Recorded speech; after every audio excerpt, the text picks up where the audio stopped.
प्रेष्ठते भूते देवहिवेनस्वामी नमस्ते सारस्वते देवे गौरवाणी प्रचारिणे निर्विशेष शून्यवादी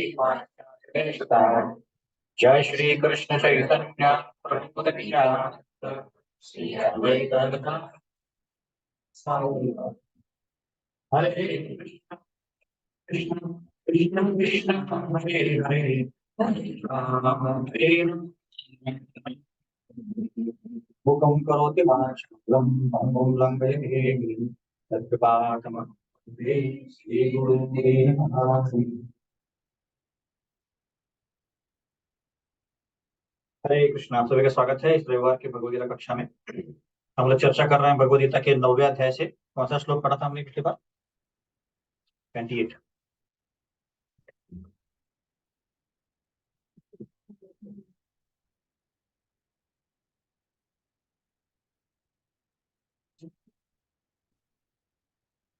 तो हम 24 से पढ़ेंगे 34 तक, उसके बाद चर्चा करेंगे।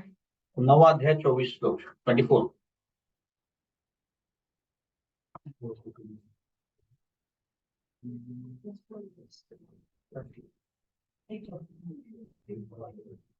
नाइन पॉइंट 24 सबको मिल गया? सर्वज्ञानाच्च च न तु मामभिजानन्ति तत्त्वेनातश्चयन्ति ते यान्ति देवव्रता देवान् पितॄन् यान्ति पितृव्रता भूतानि यान्ति भूतेज्य यान्ति मद्याजिवपि माम् पत्रं पुष्पं फलं तोयम् यो मे भक्त्या प्रयच्छति तदहं भक्त्या उपहर्तम् अश्नामि प्रयतात्मनः।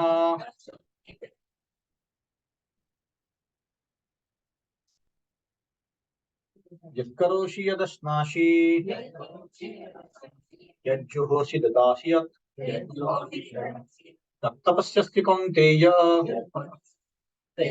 तत्कुरुष्व मदर्पणम्।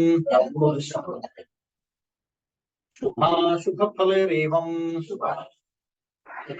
वक्षसि कर्मबन्धने संन्यासयोगयुक्तात्मा युक्तो मां वैश्यसि समोऽहं सर्वभूतेषु प्रिया ये भजन्ति तु मां भक्त्या मयि ते तेषु चाप्यहम् अपि चेत् सुदुराचारो भजते माम् अनन्यभाक् साधुरेव समन्तव्य सम्यक् व्यवस्थितो हि स क्षिप्रं भवति धर्मात्मा शश्वच्छान्तिं निगच्छति कौन्तेय प्रतिजानीहि मे भक्त प्रणश्यति मां हि पार्थ विपश्यत्य ये अपि स्युपापयोनय स्त्रियो वैश्यस्तथा शूद्रस् ते अपि यान्ति परां गतिम् किं पुनर्ब्रह्मणा पुण्या भक्ता राजर्षि यथा अनित्यं सुखं लोकम् इमं प्राप्य भजस्य माम् मनाभव मद्भक्तो मद्याजी मां नमस्कुरु मामेवैष्यसि युक्तव्यम् आत्मानं मत्परायण। हरे कृष्ण कृष्ण कृष्ण हरे हरे हरे राम राम हरे हरे। तो याद है पिछली बार हमने क्या क्या चर्चा किया था? मोक्ष के बारे में चर्चा किया था। ओके, शुभाशुभ फलेर। हाँ, शुभ क्या होता है? शुभ मतलब क्या? जो हमारे इच्छा के अनुसार होता है। हाँ, जो हमारे इच्छा के अनुसार होगा वो शुभ है। और अशुभ क्या है? जो इच्छा के अनुसार नहीं होता, है ना? पर रियलिटी में शुभ क्या होना चाहिए? जो हमारी आध्यात्मिक प्रगति के लिए अच्छा है। हाँ, हमारे आत्मा के लिए जो अच्छा है वो शुभ है। भगवान को अगर हम याद कर पाए, स्मर्थव्य सर्वम विष्णु और विस्मर्थन जातु सर्व विधि निषेधस्यो एतायार विकंकर। सारे शास्त्रों का सार यही कि कृष्ण को याद करो और कृष्ण को मत भूलो, यही शुभ है और कुछ शुभ नहीं, है ना? हम कृष्ण को याद कर रहे हैं और कृष्ण का नाम ले रहे हैं, गुणगान कर रहे हैं, यही शुभ है और कोई शुभ नहीं हो सकता। तो शुभ अशुभ इसके बारे में हमने चर्चा किया। शुभ अशुभ, तो हमने क्या करना चाहिए? श्लोक बोल रहा था कि जो भी हम कर रहे हैं वो भगवान को अर्पित करें, ताकि वो शुभ और अशुभ के आगे चले जाए। क्योंकि अगर शुभ और अशुभ मिला तो क्या प्रॉब्लम है, क्या होता है गड़बड़? कर्म बंधन, कर्म ग्रंथि, इसमें अटक जाएंगे, है ना? अगर शुभ और अशुभ के फेरे में फंसेंगे तो जन्म मृत्यु के फेरे में फंस जाएंगे। इसीलिए उससे हमें बाहर निकलना है। और क्या चर्चा किया था? कितने चर्चा किया था? 1.5 घंटे तक चर्चा किया।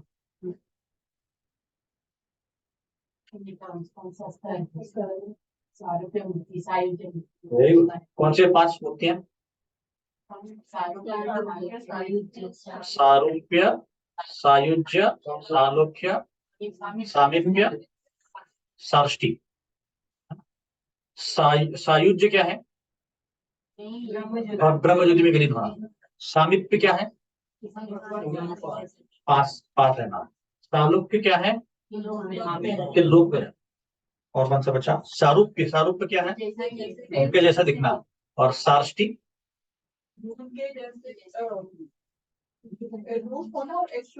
ऐश्वर्य। सार्ष्टि मतलब ऐश्वर्य, ठीक है? किसके बारे में?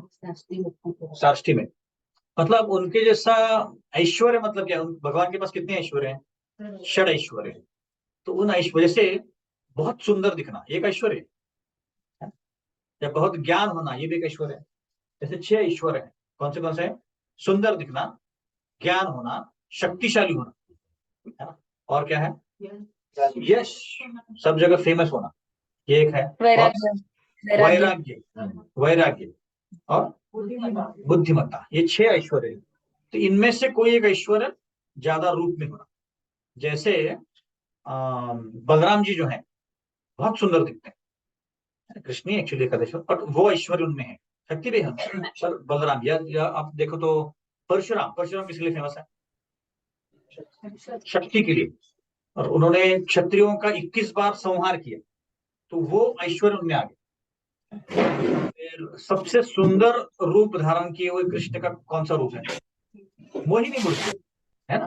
तो वो ऐश्वर्य है। फिर त्याग का कौन सा स्वरूप है भगवान?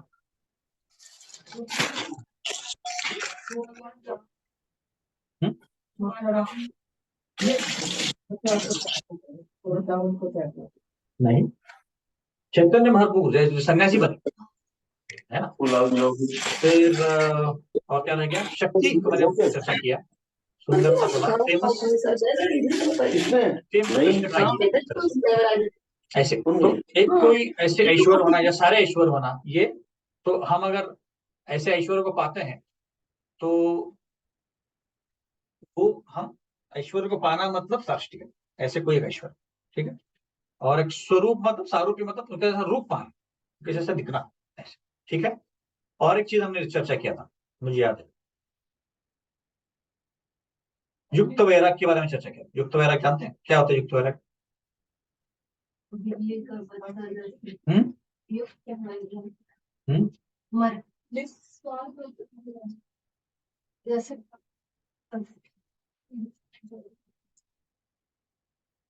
और जो आंसर देता है लड़का भी नहीं आया इसलिए सब लोग देख रहे कहाँ गया वो। हाँ, खांसी है उसको। क्या है युक्त वैराग्य? सब लोग नोटबुक में देख रहे हैं, टेक्स्ट बुक देख रहे हैं, कहीं तो मिल जाए। इसका मतलब आप लोग नोट्स लेते नहीं है।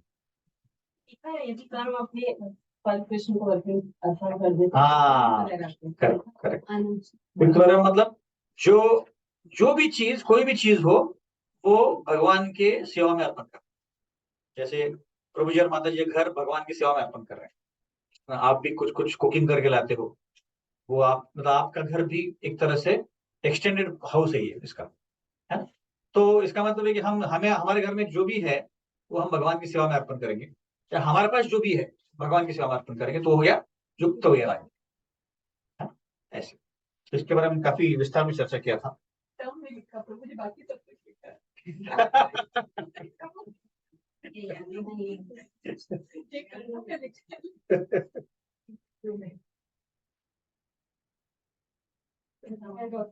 उसमें मैंने कई सारे उदाहरण दिए थे, जैसे प्रभुपाद 108 मंदिर बांधे उन्होंने, पर कोई एक मंदिर में रहे नहीं, वो नहीं बोले कि मेरा मंदिर है ना। फिर मैंने अम्बरीश महाराज को बोला, बताया कि उन्होंने वो मायापुर में 500 करोड़ का मंदिर टेम्पल बना रहे हैं। फिर जादू रानी करके वो प्रभुपाद की शिष्या थी, वो पेंटिंग करती थी, तो वो मैंने बताया था। फिर जॉर्ज हैरिसन के बारे में बताया, बीटल्स। उन्होंने उन्होंने क्या किया, एक रिकॉर्ड बनाया जो बहुत उसका रिकॉर्ड हो गया। फिर मैंने एक चोर के बारे में बताया, शिष्य प्रभुपाद की शिष्य थी वो। उन्होंने बोला कि मुझे चोरी के अलावा कुछ आता नहीं है। तो प्रभुपाद ने क्या बोला, रात में कुत्ते आते भौंकते मुझे परेशान करते, उनको भगाओ, है ना। ऐसे कई सारे उदाहरण हैं। जो भी प्रभुपाद ने डिक्टाफोन करके, रिकॉर्डिंग मशीन था उसका यूज किया प्रभुपाद ये भागवतम ट्रांसलेशन करने के लिए। ऐसे बहुत सारे हमने चर्चा की इसके बाद। ठीक है, तो आज के श्लोक में हम चलते हैं। तो आज का जो श्लोक है ये बहुत ही महत्वपूर्ण है, वैसे तो सारे ही महत्वपूर्ण है, पर उसमें से 90 श्लोक अध्याय में समोहम सर्वभूतेषु बोल रहे हैं भगवान। न मे द्वेषोस्त न प्रिया, ये भजन्ति तु माम भक्त्या, मयि ते तेषु चापि। भगवान बोल रहे हैं कि मैं सारे जीवों की तरफ सम हूं। सम मतलब सेम भाव में रखता हूं, सेम भाव रखता हूं। न मैं द्वेषोस्त न प्रिय, मैं किसी का ईर्ष्या नहीं करता, ना ही मैं किसी से पार्शल हूं। हाँ? ये भजन तू माम भक्त है, पर मुझसे जो भक्ति करता है उसका मैं मित्र हूं और वो मेरा मित्र है। ऐसे, तो इसके बारे में हम चर्चा करेंगे।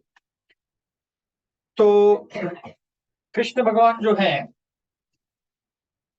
ये परम सत्य है। मतलब क्या, कृष्ण भगवान परम सत्य मतलब वही एक सत्य है। वही एक सत्य, मतलब बाकी और कोई सत्य नहीं है। जैसे इस जीवन में अगर मेरा इंट्रोडक्शन देना है किसी को, तो मैं क्या दूंगा, मैं आनंद पाटिल हूँ और किसका पुत्र हूँ ये बताऊंगा, है ना। इसका मतलब मैंने किसी का रिलेशन बताया।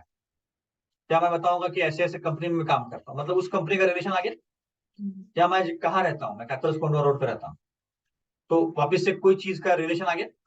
इसका मतलब मेरा जो एग्जिस्टेंस है, मेरा जो अस्तित्व है, किसी के ऊपर निर्भर करता है।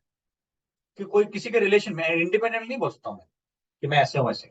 पर भगवान का ऐसा नहीं है, भगवान परम सत्य है। मतलब भगवान को किसी और की जरूरत नहीं बताने के लिए।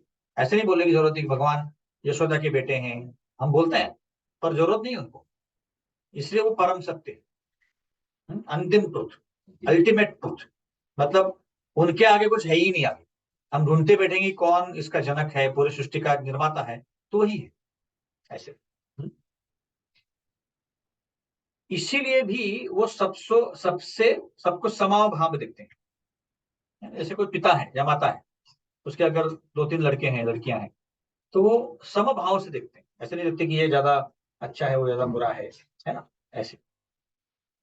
पर फिर भी अगर जैसे एक फैमिली में 2 बच्चे हैं, अजुम करते हैं कि एक लड़का एक लड़की है, तो दोनों सम है पेरेंट्स के लिए। पर फिर भी उसमें भी कुछ, कोई एक उदाहरण के लेते हैं कि लड़का जो है वो भक्ति में नहीं है ना, और वो गलत चीजों में फंस गया है। और लड़की जो है वो भक्ति कर रही है, हाँ, भगवान को मानती है, सत्संग में आती है, जपा करती है, और लड़का कुछ भी नहीं करता है, लड़का गलत चीजों में फंस गया है। तो पेरेंट्स को थोड़ा पार्शियलिटी रहेगा, हाँ क्या ना, रहेगी। किसकी तरफ, लड़के की तरफ, लड़की की तरफ, बेटी की तरफ। हाँ, बेटी उनको ज्यादा प्रिय होगी, लड़का प्रिय नहीं होगा इतना। फिर भी अगर लड़के को कुछ हो जाए तो क्या करेंगे पेरेंट्स, बोलेंगे जा जाने दो तू, ऐसा बोलेंगे, क्या बोलेंगे, उसका मदद करेंगे, है ना, उसको हेल्प करेंगे, उनको उसको भक्ति में लाने का प्रयत्न करेंगे। भगवान का भी ऐसे ही है। ऐसे नहीं कि भगवान किसी से पार्शियल हैं, पर अगर कोई भगवान की भक्ति करता है, उनकी भक्ति करता है, तो भगवान, कृष्ण भगवान उनके वो प्रिय हो जाते हैं। इसलिए भगवान यहाँ पे बोल रहे कि नमे द्वेष न प्रिय, कोई मुझसे द्वेष मैंने किसी से करता नहीं है, और मेरा कोई प्रिय नहीं है, पर जो मेरी भक्ति करते हैं वो मुझे ज्यादा प्रिय है, उनमें से ज्यादा प्रिय होती वो करते हैं। चौथे अध्याय में एक श्लोक आता है, ये यथा माम प्रपद्यन्ते ताम सते भजामि मम वर्तमानो वर्तन्ते मनुष्य पार्थ सर्वशः। इसका मतलब है कि जैसे हम भगवान के साथ नाता जोड़ेंगे, वैसे भगवान हमसे आदान प्रदान करेंगे। अभी जैसे यहाँ पे जगन्नाथ बलदेव सुभद्रा है, अगर मैं बोलूंगा कि कोई नहीं, ये लड़की लकड़ी के से बने हैं, लकड़ी है, तो क्या होगा, मेरे साथ ऐसे ही वो वार्तालाप करेंगे या आदान प्रदान करेंगे। पर अगर मैं उनको भगवान मानूंगा और उनको मैं रोज भोग चढ़ाऊंगा, उनके साथ आरती करूंगा, उनके साथ भजन करूंगा, तो भगवान उतना प्रेम देंगे। समझ रहे हो आप? ये था हम प्रपद्यन्ते, मतलब जैसे हम आदान प्रदान करेंगे वैसे ही, जैसे पेरेंट्स के उसी उदाहरण में, अगर वो जो लड़का है, हाँ, वो अगर बोले कि मुझे आपका सारा पैसा दे दो, है ना, मुझे एंजॉय करना है, और लड़की जो है वो नहीं मांग रही, तो पेरेंट्स क्या करेंगे, लड़के को पैसे दे देंगे? देखिए, जितना वो परेशान करेगा उतना वो कम पैसे देंगे। हो सकता है कि सारी प्रॉपर्टी, लगभग सारी प्रॉपर्टी लड़की के नाम पे कर दे, पॉसिबल। क्यों? क्योंकि लड़का खराब है, लड़की जो है अच्छी है। वैसे ही भगवान जो है यहाँ यहाँ के जीवों से वैसे ही आदान प्रदान करता है, तो उस तरह से वो समय। अच्छा, मुझे बताइए कि दुनिया में देख के कैसे आपको पता है कि भगवान सबसे समय है? मतलब जो भक्त नहीं उनसे भी वही वैसे ही बर्ताव करते हैं, कैसे पता? उदाहरण दीजिए मुझे। पंच महाभूत जो है सारे को दिया है ना, अच्छे लोग को भी बुरे लोग। ओके, ठीक है, और थोड़ा सा डीपर जाते हैं हम। बारिश होती है तो उसके लिए सामान्य बारिश होती है वो। हाँ, वो तो बारिश का उदाहरण है। मैं पूछ रहा हूँ कि ये इस दुनिया में भगवान सबसे समय कैसे वार्ता करते हैं? आपने उदाहरण अच्छा दिया कि बारिश होती तो ये नहीं देखती कि मैं समंदर में पड़ रही हूँ, कि मैं खेत में पड़ रही हूँ, कि पत्थर पे पड़ रही हूँ। अगर पत्थर पे पड़ेगी तो कुछ होगा नहीं, समंदर में पड़ेगी तो कुछ नहीं होगा, और जमीन में पड़ेगी तो कुछ तो होगा। वैसे ही भगवान का है। पर कैसे पता कि भगवान सबसे सम वार्ताव कर रहे हैं, बर्ताव कर रहे हैं? उदाहरण दीजिए मुझे। हरे कृष्ण प्रभु जी। सबको सबको भोजन देते हैं, हाँ, सबका पोषण सबको खाने के लिए मिल रहा है। ऐसा नहीं कि कोई एथिस्ट है जो भगवान में मानता नहीं, वो भूखा मर रहा है। नहीं, उसको भी खाना मिल रहा है, उसको भी कपड़े मिल रहे हैं, उसको भी पैसा मिल रहा है ना। भगवान ये नहीं देख रहे कि अरे ये तो नालायक है, उसको कोई दूंगा ही नहीं, ऐसा नहीं है। भगवान जो बेसिक नेसेसिटी वो तो दे रहे कर्मों के अनुसार, है ना। फिर भेदभाव कहाँ पे है? अगर सबको ही दे रहे हो तो भगवान, हम भक्ति करके फायदा क्या हमारा? क्यों भक्ति करें हम भाई? सबको ही दे रहे हो आप कपड़े, सबको ही पैसा दे रहे हो, तो हमें क्या स्पेशल ट्रीटमेंट है? भक्तों को ब्लेसिंग्स देते करते हैं, भक्तों का जो विशेष ध्यान रखते हैं। के पास जाते हैं, जैसे अकर्म के भाव पे जाते हैं तो हम लोग बोलते हैं कि अकर्म मतलब भगवान को समर्पित करना। जब हम भगवान को समर्पित कर रहे हैं तो मतलब हमें क्या मिलेगा? कभी कभी ये भी आता है कि अरे मैंने तो ये कर दिया तो मुझे रिटर्न में क्या मिलेगा? हमें रिटर्न में भगवान के पास जाने के लिए, आध्यात्मिक प्रगति करने के लिए, भक्ति करने के लिए ब्लेसिंग्स मिलती है भगवान की तरफ से, जो हमें एक्स्ट्रा मिलता है। माता जी क्या बोल रही थी? आंदोलन कौन बोल रहा था? पुष्पा माता जी क्या बोल रही थी? वापस बोलिए। हरे कृष्णा पुष्पा माता जी। तो हमें आशीर्वाद मिलता है कि हम भक्ति में आगे बढ़े, है ना। वो नास्तिक को नहीं मिलता, वो एक चीज है। और हमने 22 श्लोक लिखे क्या है इसी चैप्टर में, योगक्षेम महाम्य, मतलब क्या? जो हमारे पास है वो रक्षा करते हैं, और जो नहीं है वो दे देते हैं, है ना। योगक्षेम महाम्य, वो नास्तिक का नहीं करते ऐसे भगवान, है ना।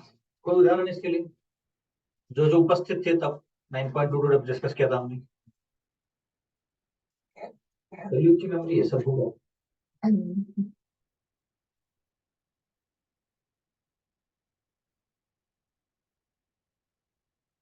मैंने कौन से उदाहरण दिए थे याद है? नरसिंह मेहता का याद है? नरसिंह मेहता की लड़की की शादी थी, आप लोग सब लोग थे ना, मैं इधर आया था ना। तुकाराम का बताया तुकाराम को बताता, नरसिंह मेहता का बताता, बेटी की शादी में वो खुद बनती वही नरसिंह मेहता। नरसिंह मेहता की शादी में वो धूमधाम से उन्होंने कराई। अगर यही अगर कोई नास्तिक होता तो करते नहीं। ये फर्क है। भगवान देते हैं, आशीर्वाद भी देते हैं, कभी कभी भौतिक चीजें भी देते हैं जो हमारे पास नहीं है ना? ऐसे तो इसका मतलब है कि भगवान एक्चुअली सम भी है और सम नहीं भी है। इस श्लोक में भले ही बोल रहे हैं कि समो हम सर्वभूतेषु न मे द्वेषस्तु न प्रिया, पर वो नास्तिक लोगों का द्वेष नहीं करते, इतना पक्का है। कैसे पता? कैसे पता कि द्वेष नहीं करते? हम द्वेष करते भगवान का, करते हैं ना हम लोग। आप बोलेंगे प्रभु जी आप करते रहेंगे, हम तो नहीं करते। एग्जाम्पल मैं क्लास में ली थी, लेकिन इसे एग्जाम्पल तो ये हो सकता है कि काम तो नास्तिक लोगों का भी होगा, लेकिन ये भगवान आके करेंगे जहाँ पे हम आस्तिक हो जाते हैं, जहाँ भगवान से जुड़ जाते हैं। भौतिक कामों में भी भगवान आके हेल्प करते हैं, लेकिन मतलब वही बात है कि खाना तो सबको मिल रहा है, लेकिन भगवान की ब्लेसिंग के साथ किसको मिल रहा है और किस तरह से मिल रहा है। काम तो यहाँ पे उनके भी हो रहे हैं। नरसिंह मेहता जैसा कोई और होता है जिसके पास पैसे ही नहीं है और उसकी शादी लड़की की शादी करनी है, तो भगवान नहीं करते ही नहीं भगवान। मतलब कैसे कैसे करके हो जाता है, लेकिन ये ब्लेसिंग के क्या साथ है भगवान की डायरेक्ट, जैसे मैंने इनका बताया था आपको अर्जुनाचार्य का, है ना, कि वो श्लोक में योगक्षेम माने में कि वो लाल पेन से उसको श्लोक को काट देते हैं और उनके घर पे आके भगवान उनको सारा खाना दे देते हैं। ये कोई नास्तिक के साथ नहीं करेंगे भगवान। इसलिए भगवान नास्तिक लोगों से समभाव करते हैं, पर कितना समभाव करते हैं? जितना जरूरी उतना ही, है ना, जितना उनके लिए रहने के लिए जरूरी उतना ही। अच्छा, मैं पूछ रहा था कि भगवान नास्तिक लोगों से द्वेष नहीं करते हैं, कैसे पता? कौन सा उदाहरण दे सकते हैं? आप बोलेंगे प्रभु जी आप क्लास कम देते और क्वेश्चन ही ज्यादा पूछते हो।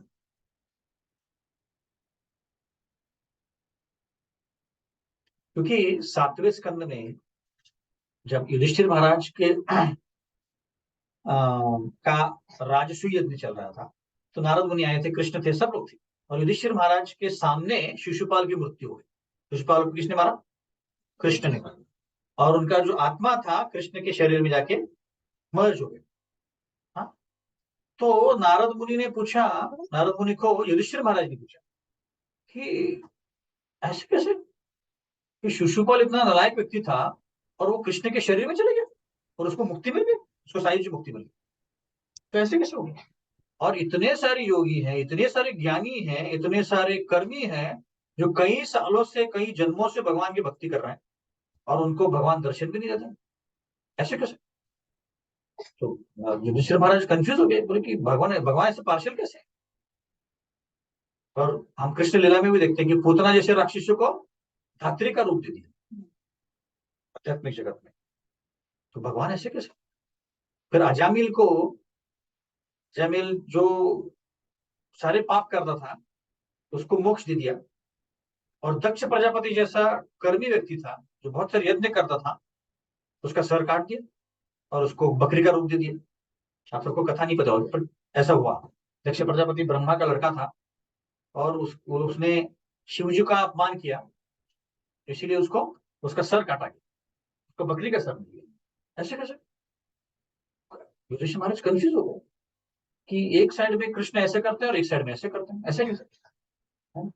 तो एक्चुअली में देखा जाए तो कृष्ण क्या है? सम है, पर जैसे सामने वाला व्यक्ति बिहेव करेगा वैसे कृष्ण उसके साथ आदान प्रदान करते हैं, ऐसे। पर प्रभु जी फिर शिशुपाल का एग्जाम्पल कि वो तो कुछ और कर रहा था ना, तो भगवान ने कैसे अपने में विलीन कर दिया?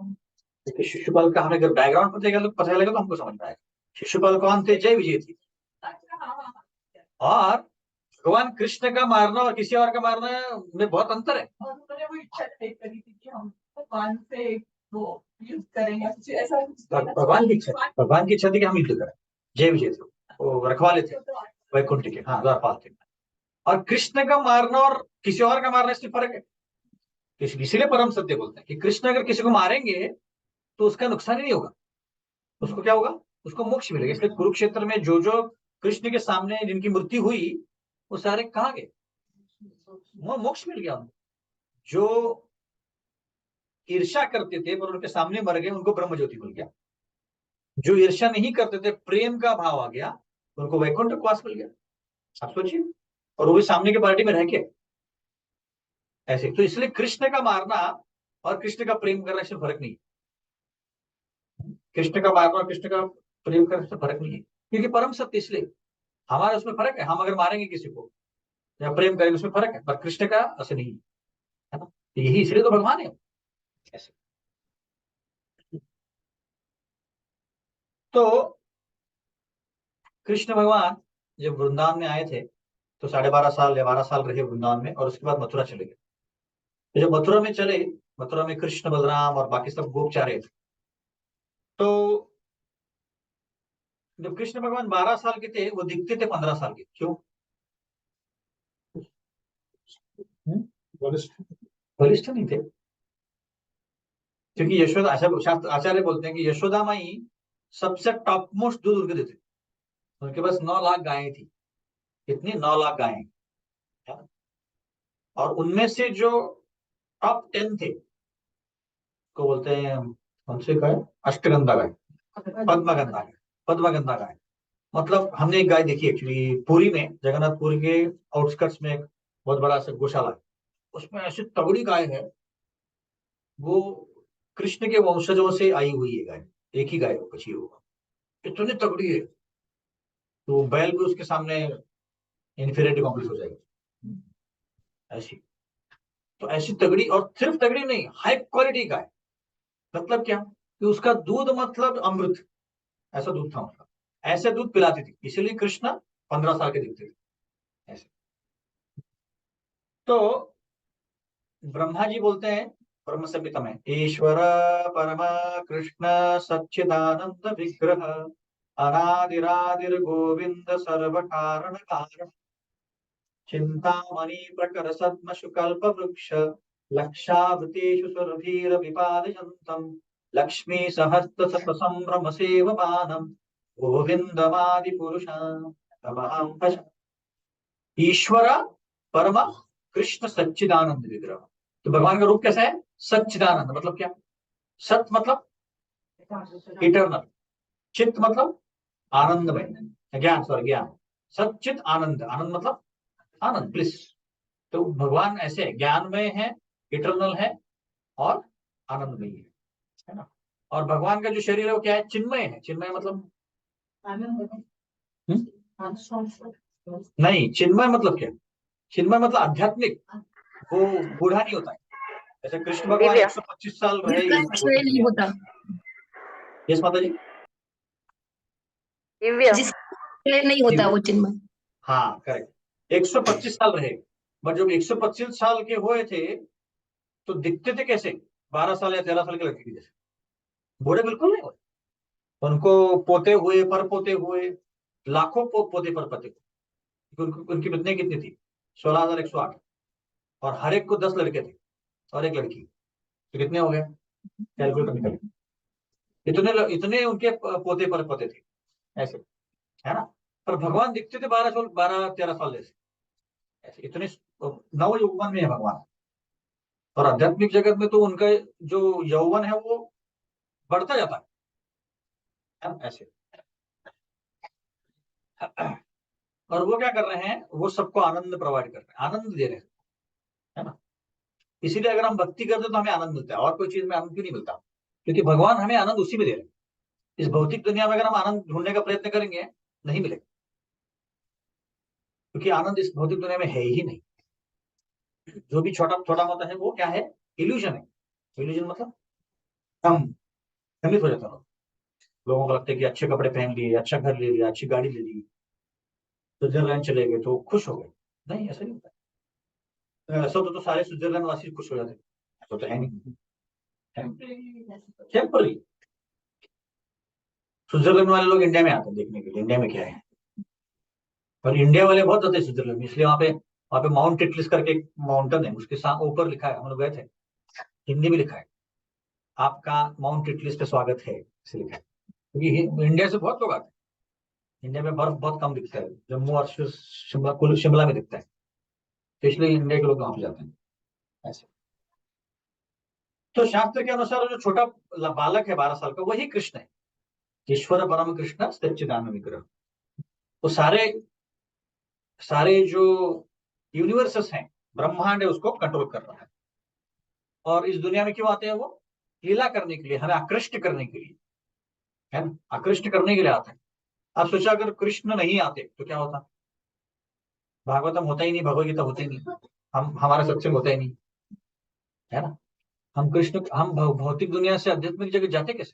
जा ही नहीं पाएंगे। इसीलिए कृष्ण आते हैं, है ना। और लीला क्यों करते हैं? लीला उनके भक्तों को आनंद देने के लिए करता है। और जब भक्तों का आनंद मिलता है और हम लीला सुनते हैं तो हमें भी आनंद मिलता है। इसलिए उनके लीलाएं भी असाधारण लीलाएं हैं। जैसे पर्वत को उठाना, कोई मजाक है कि 7 दिन 7 रात, या अगासुर जैसे राक्षस को मारना, कंस को मारना, ऐसे उनकी अद्भुत लीलाएं हैं। 16,100 शादियां करना एक साथ। यहाँ पे एक शादी करके व्यक्ति पछताता है, क्यों कर ली शादी, बुरा बुरा। हाँ, भाग्यश्री में इसी बोल रही है। तो मतलब क्या है इसका, कि भगवान के सारे ही कार्य क्या है? अद्भुत, अद्भुत है, हाँ?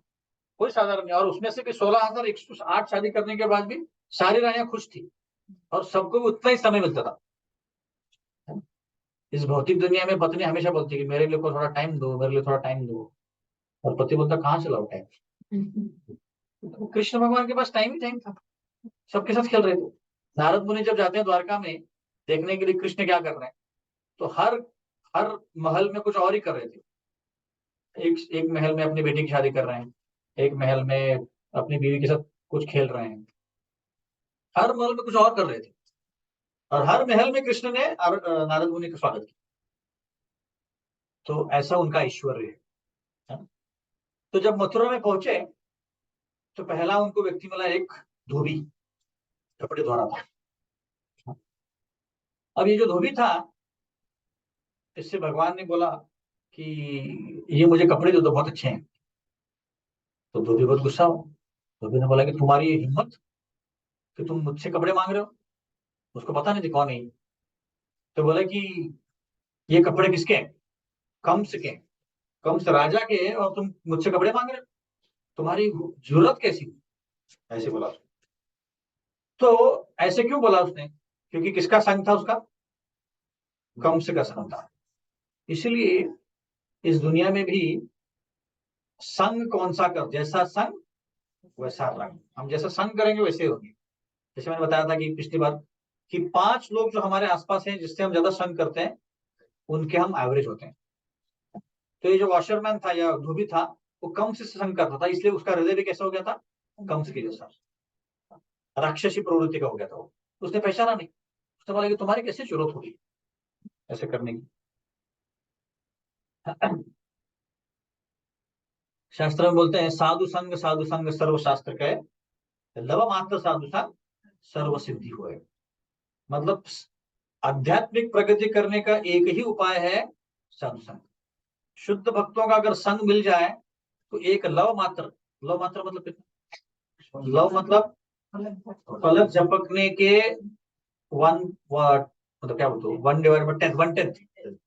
फलक झपकने में कितना सेकंड लगता है? उससे भी 10th, 10 उसके हिस्से करो। उतना संग भी मिल जाए तो भी हमारा उद्धार हो सकता है। उसके लिए उदाहरण है मेरे पास। शिला प्रभुपाद एक बार फ्लाइट में जा रहे थे, और उनके बारे में शिष्य, बाजू में शिष्य बैठे थे। तो एयर होस्टेस आई उनके पास और बोली कि आपके लिए कुछ लाऊं मैं, ऐसे बोली। तो प्रभुपाद ने बोले कि no no, you can bring some fruits, कुछ फल लेके आओ। तो वो फल लेके आ गए। और फिर तब तक प्रभुपाद मुरमुरे खा रहे थे। तो प्रभुपाद मुरमुरे खा रहे थे, तो उस एयर होस्टेस ने उसमें हाथ डाला और मुरमुरे उसने खा लिए, और उनको फल दिया, और बहुत उनका तारीफ किया, और उनसे बहुत अच्छे से बात किया। फिर उसके बाद लगभग ये 1975 की बात है लगभग, तो लगभग 20-25 साल बाद एक साउथ अफ्रीका के एक शहर में एक इस्कॉन का भक्त बुक वितरण कर रहा था, भगवद गीता वितरण कर रहा था, और घर घर जाके वितरण कर रहा था। तो एक घर में उसने एंट्री किया, देखा तो ऐसे अल्टर था, प्रभुपाद का फोटो था, और सब अलग अलग फोटो थे भगवान कृष्ण के। उसको आश्चर्य लगा कि यहाँ पे तो किसी ने प्रचार भी नहीं किया, कि कैसे आ गया ये सब। तो अंदर गया, उसने नॉक किया, अंदर गया, और एक लगभग 45-50 साल की एक औरत थी। तो उसके साथ बात करने लग गया। तो बोला कि आपको ये अल्टर वेल्टर कैसे मिल गया सब। तो उसने स्टोरी बताया, बोला कि 25 साल पहले मैं फ्लाइट में जा रही थी, मैं एरोस्टेस थी, और मैंने प्रभुपाद को देखा, मैंने उनके साथ, मैं मिली उनसे, और उनका मैंने उच्चिष्ट खा लिया। उसके बाद पता नहीं मुझे क्या हो गया, 2-3 दिन के बाद मुझे लगा कि मैंने देखना चाहिए कौन है व्यक्ति है। तो मैं गई गूगल में और ढूंढा, तो ये पता चला कि प्रभुपाद है। तो मैंने बहुत कुछ ढूंढ के उनकी किताबें मंगाई, और मैंने उनकी किताबें पढ़ना चालू कर दी। और अभी मैं 16 माला करती हूँ और भागवतम पढ़ती हूँ। तो उसको एकदम आश्चर्य लग गया, तो ऐसे क्या सोच सकते, ये है लव मात्र साधु संग सर्व सिद्धि। सिर्फ एक लव मात्र का संग मिल गया उसको। और एक कथा है, आपको स्टोरी सुनना पसंद है? तो सुना ही नहीं दिया तो देख रहा सब लोग जाग रहे थे। एक बार क्या हुआ, एक यूएस में एक कोई जगह में, एक मॉल के सामने बहुत बड़ा कीर्तन चल रहा था, और उसमें शिला प्रभुपाद के शिष्य थे, उनका नाम था हिज होलीनेस जय पताका महाराज। तो वो कीर्तन कर रहे थे। तो क्या हुआ कि उसमें एक ब्लैक औरत थी, वो आई, और उसने सिर्फ कीर्तन सुना। हम्म, और जय पताका महाराज उसके पास आए, और उन्होंने उसको आशीर्वाद दिया। ठीक है। तो जब कुछ महीनों के बाद वो लड़का पैदा हुआ और वो बड़ा हुआ, हम्म, तो बड़ा, वो 10-12 साल का जब हुआ, तो वही लड़का अपनी माँ के साथ उसी मॉल या उसके उसी गांव के आसपास एक और कोई मॉल में के पास जा रहा था। तो उसने देखा कि कुछ भक्तों ने बुक्स का स्टॉल रखा हुआ है टेबल पे। वो सीधा गया स्टॉल पे और बोला मुझे भगवदगीता चाहिए। जनरली आप देखेंगे आउट ऑफ इंडिया जब बुक वितरण करते हैं तो बहुत मेहनत देना पड़ता है, उनको बताना पड़ता है भगवदगीता क्या है, भागवतम क्या है, बहुत मेहनत पड़ना पड़ता है। तो जैसे जैसे माता जी और प्रभु जी भी बुक वितरण चाहिए आए, माता जी बुक वितरण कर रही थी कहाँ पे, रेस कोर्स में। तो माता जी ने बुक देख लिया, प्रभु जी ने भी, दोनों ने अलग अलग बुक ले ली। इन्होंने एक अलग, कौन सा लिया आपने? कृष्णा बुक। और आपने कन्नड़ा में कृष्ण ले, देखो ये फायदा होता है तुमको घर में अगर दो अलग अलग भाषाओं में तो दोनों ने कृष्ण बुक लिया अलग अलग है। तो वैसे ही लड़का गया और बोला कि मुझे भगवदगीता चाहिए। तो उसने बोला है, तुमने कैसे ऐसे कैसे मैं मांग लिया? तो बोला मुझे बचपन से ही इस कीर्तन की तरफ इंटरेस्ट है। क्यों इंटरेस्ट था? क्योंकि वो जब पेट में था उसकी माँ ने कीर्तन सुन लिया था, और जयपताका महाराज का आशीर्वाद लिया। सोचिए, एक सिर्फ एक इंटरेक्शन हुआ है, लव मात्र साधु से, उसका कल्याण हो गया, बच्चे का भक्त बन गया वो। अब सोचो, ये होता है ना सर्वसाधी। इस केस में क्या हो रहा है, वो भी जो था उसको अभी तक संग मिले, उसको देखिए भगवान कृष्ण आके खुद बोल रहे हैं कि तुम मुझे कपड़े दे दो, तुम वैकुंठ चले जाओगे। अगर भगवान हमारे सामने आए कि कपड़े दे दो, हम इमीडिएटली सारे कपड़े दे देंगे, वार्डरोब खाली कर देंगे, जितने भी हैं 100 कपड़े मिल जाएंगे, हो सकता है हर एक केस में ऑर्डर में अलग अलग कपड़े। बस इतना अच्छा प्रपोजल है, कपड़े देते तो वैकुंठ चले जाएगा। नहीं माना, बोले कि नहीं, मैं तुमको कैसे दे सकता हूँ ऐसे। अगर साधु का संग करेंगे तो मोक्ष मिल जाएगा, और राक्षस का संग करेंगे तो तमो द्वारम, नरक नरक के द्वार खुल जाएंगे। खुले में खुले ही हैं, वो बंद नहीं होते हैं, दरवाजे नहीं है बोले प्रभु जी तो अगर भौतिक लोगों के साथ संग करेंगे तो हम नरक जाने के काबिल बनेंगे। काबिल बनने की जरूरत नहीं, वहां पे बहुत सारे 99% लोग ऑलरेडी काबिल है ना। भौतिक चीजें करके वो नरक जा रहे हैं। इसलिए हमारे आसपास जो लोग हैं, हमारे फैमिली मेंबर्स हैं, रिलेटिव्स हैं, उनको कम से कम हमें भगवत गीता देनी चाहिए, उनको हरे कृष्ण कीर्तन तो सुने। जैसे अगर आप लिफ्ट में जा रहे हो और 4-5 लोग खड़े हैं तो क्या करना चाहिए? जोर से गाना चाहिए हरे कृष्णा, तो उनको सुनाई देगा। माता माता जी बोलते पागल बोलेंगे हमको, बोलिए तो हम उनको पागल बोलते हैं, वो हमको पागल बोलते हैं, बराबर है ना? माता जी के मन में वही है, पागल बोलेंगे। मैं तो अरे मुझे शक्ति आ गई है, मैं किसी के बारे में हरे कृष्ण को सब कुछ है।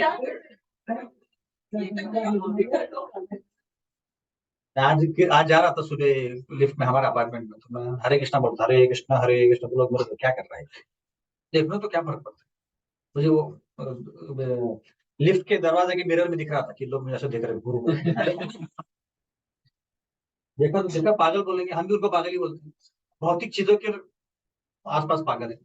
आप देखेंगे तो कई सारे, कितने सारे हिल स्टेशन है, महाबलेश्वर, कुल्लू मनाली, शिमला, वो कितने ऊपर है पर्वत में, और ये पागल लोग वहां पे रास्ता वास्ता बना के वहां पे घर वर बनाते हैं। क्यों? वहां पे जाके एंजॉय करते हैं। तो समझ रहे हैं आप लोग, इतना कष्ट लेके क्या कर रहे हैं वहां पे जाके? एंजॉय कर रहे हैं, एंजॉय पागल है तो क्या है। एक व्यक्ति है, क्या नाम है, बेयर, कौन सा बेयर हो जो है, बेयर ग्रिल्स। आजकल के नौजवानों को पता है बेयर ग्रिल्स। पागल क्या करता है, एक्चुअली पागल है। अगले उसका अगला जन्म क्या है मुझे पता है ऑलरेडी, जंगल में उसका जन्म होने वाला। ये खाता फिर भी ठीक है। अब मैं जो बताने जा रहा हूँ आप ये बोलेंगे, नहीं बोले चित्र माता जी, तू पहले ही बोली। उसने इसमें दिखाया था कि हाथी का जो पॉटी होता है उसमें से पानी कैसे पीते हैं। अगर उसी की बात कर रहे हैं, शी की बात कर रहे हैं। तो उसने ऐसे ऊपर पकड़ा और उसको निचोड़ के उसका पानी पी रहा था आप सोच। और सांप का जो, क्या बोलते हैं उसको, कातड़ी, स्किन स्किन से पानी पी रहा है। तो आप सोचो क्या बनेगा, प्राणी बनने वाला, अगले जन्म में सांप बनेगा, हाथी बनेगा, हाथी का पॉटी बनेगा, पता नहीं क्या बनेगा, पॉटी में कीड़ा बनेगा। अब ये क्यों चल रहा है, क्यों कर रहे हो? एंजॉयमेंट करने के लिए कर रहा है। मैं, मेरा नाम हो, लोग मुझे पूछें, पागल, हाँ फेमस होने के लिए। फेमस क्यों बनना चाहता है? क्योंकि फेमस गलत तरीके से फेमस बन के एंजॉय करूंगा। ये पागलपन है, कितना पागलपन है, पागलपन नहीं है कि। तो ये लोग भौतिक लोग जो हैं ऐसे पागलपन करते हैं। अगर हम उनके साथ रहेंगे तो हम भी पागल बन जाएंगे। अब हमको लगेगा नहीं, नया गाड़ी लेना चाहिए, नया घर लेना चाहिए, ये एंजॉय करना चाहिए, वो एंजॉय करना चाहिए। इससे पागल लोग होते हैं, कुछ मुझे पता नहीं, यहाँ पे कोई करता होगा तो माफ कर दीजिए आपको पागल बोलने को, बट सही में पागल है। अगर ऐसे करते रहेंगे तो। अगर कोई पर्वत के ऊपर जाके जंप करता हो नीचे, तो क्या बोलते हैं, बंगी जंप। पागल ही बोलेंगे ना उसको। पैर में बांध के उल्टा उल्टा जंप करेंगे, बोलेंगे हाँ, तो पागल नहीं बोलेंगे तो क्या बोलेंगे। और वहां पे जाके डरते हैं कि मेरा क्या होगा। या रोलर कोस्टर राइड में बैठते हैं, बोलते आंखें बंद करके चिल्लाते हैं। तब इसमें पागलपन नहीं तो क्या है? मतलब इसको एडवेंचरस स्पोर्ट बोलते हैं। अभी रिसेंटली मैं कहीं देख रहा था कि जंगल सफारी में जाते हैं और वो खुले जीप में घूमते रहते हैं, और फिर जब प्राणी आते तो भाग जाते हैं वहां से। क्या तो आज बोल रहे लोग कि आजकल सफारी में जाने वाले मतलब एडवेंचर स्पोर्ट कर रहे हैं, ये गलत हो रहा है। तो ऐसे भौतिक जो लोग हैं कि ऐसे क्यों कर रहे हैं वो लोग? हर रोजमर्रा का एंजॉयमेंट उनके लिए बोर हो गया। अब दारू पी के बोर हो गए, सिगरेट पी के बोर हो गए, सेक्स करके बोर हो गए, जो रोजमर्रा का है वो करके बोर हो गए। तो कुछ अलग करना है ना, कुछ अलग करना है। जैसे यूएस वाले जो है ये सब करके हो गया उनका। अभी इंडिया वाले अभी ले रहे हैं कि लिव इन रिलेशनशिप, या स्कूल में ही अफेयर होना, या अभी पहले नहीं था हमारे यहाँ पे, पर यूएस में पहले से ही था। तो अभी हमारे वाले भी ले रहे हैं, और उनके लिए पुराना हो गया, वो उनके लिए कुछ नया चाहिए उनको। तो वो अभी योगा ले रहे हैं और भक्ति कर रहे हैं वो। और हमारे वो लोग उनसे कॉपी कर रहे हैं। तो इसलिए प्रभुपाद ने बहुत मास्टर स्ट्रोक किया। उन्होंने क्या किया, अंग्रेजों को यही भी लेके आए, बोले देखो अंग्रेज कर, तुम क्या कर ऐसे। तो इसलिए भौतिक लोगों के साथ अगर संग करेंगे तो हम भी उनके जैसे बन जाएंगे, इसलिए संग नहीं करना चाहिए।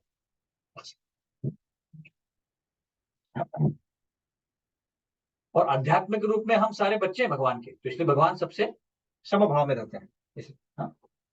तो योगी, मैंने बोला ना योगी, योगी आदित्यनाथ की बात नहीं कर रहा हूँ, योगी अलग अलग योगी जो लोग होते हैं, योगी ज्ञानी कर्मी, ये सालों साल जन्मों जन्म भगवान की उपासना कर रहे हैं ताकि भगवान का उनको दर्शन हो।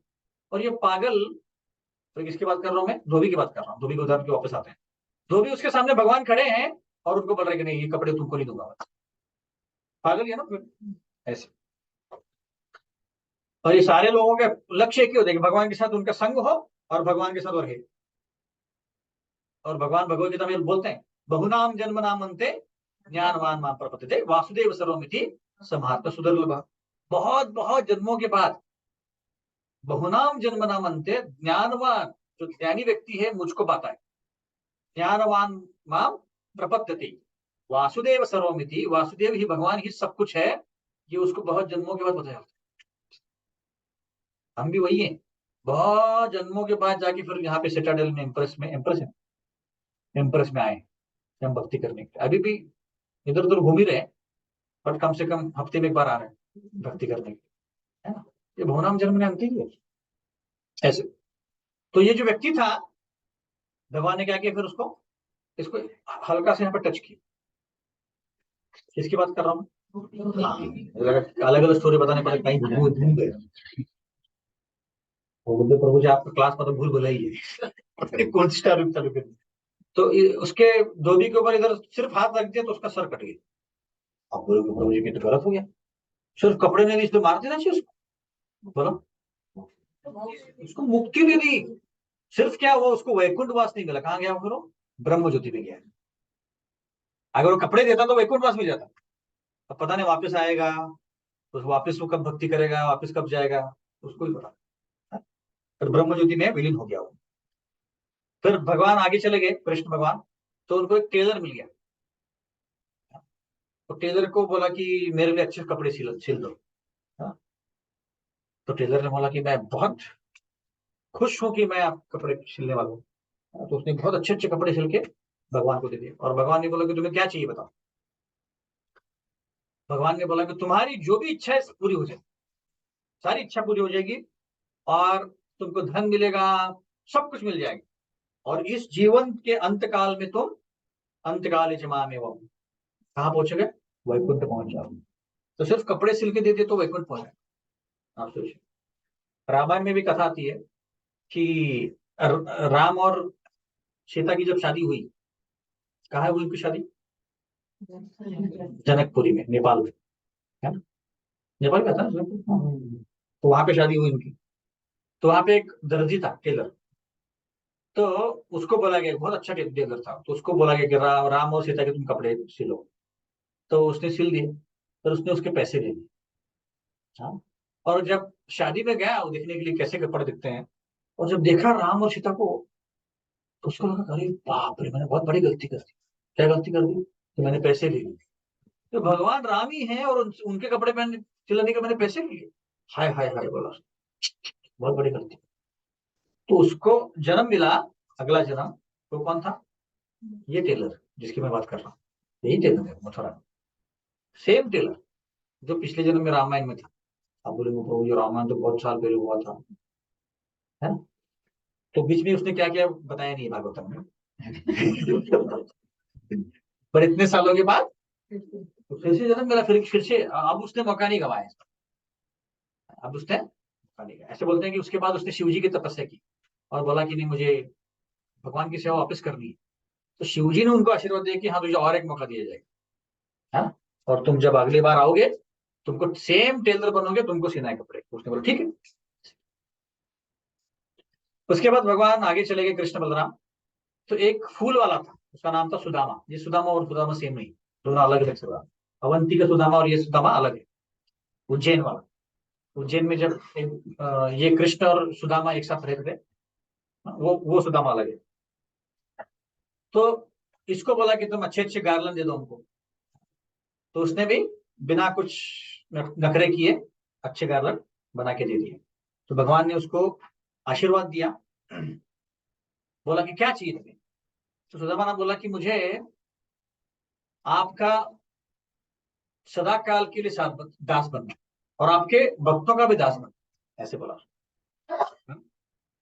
तो भगवान ने उसको आशीर्वाद दे दिया कि तुम भी वैकुंठ चले जाओगे और तुम्हारे सारे जो दुख दर्द हैं वो सब खत्म हो जाएंगे, ऐसे। हाँ। क्योंकि ये दुनिया जो है दुखों से भरी पड़ी है ना। तो शास्त्र बोलते हैं कि भक्ति करेंगे तो ही हम इससे बाहर निकल सकते हैं। सवै पुंसां परो धर्मो यथो भक्ति दक्षुता अहेतु अप्यतहता ययात्मा सुप्रसिद्ध थी। मतलब अगर हम भक्ति करेंगे, अहेतु की भक्ति करेंगे भगवान की, तभी इस सारे दुखों से हम पार हो सकते, वरना नहीं पार हो सकते ऐसे। तो इसलिए सुदामा भी जो है वो भी वैकुंठ चले गया और उसको भी इस जन्म में बहुत अच्छे भौतिक सुख प्राप्त हुए ऐसे। तो यहाँ पे देख सकते हैं कि 3 उदाहरणों से, और बाद में भी उसको उनको कृष्ण भगवान को कुब्जा मिली। कुब्जा थी, कुब्जा उसका जो शरीर था 4-5 जगह बेंड था। हाँ, उसको क्या बोलते हैं हिंदी में?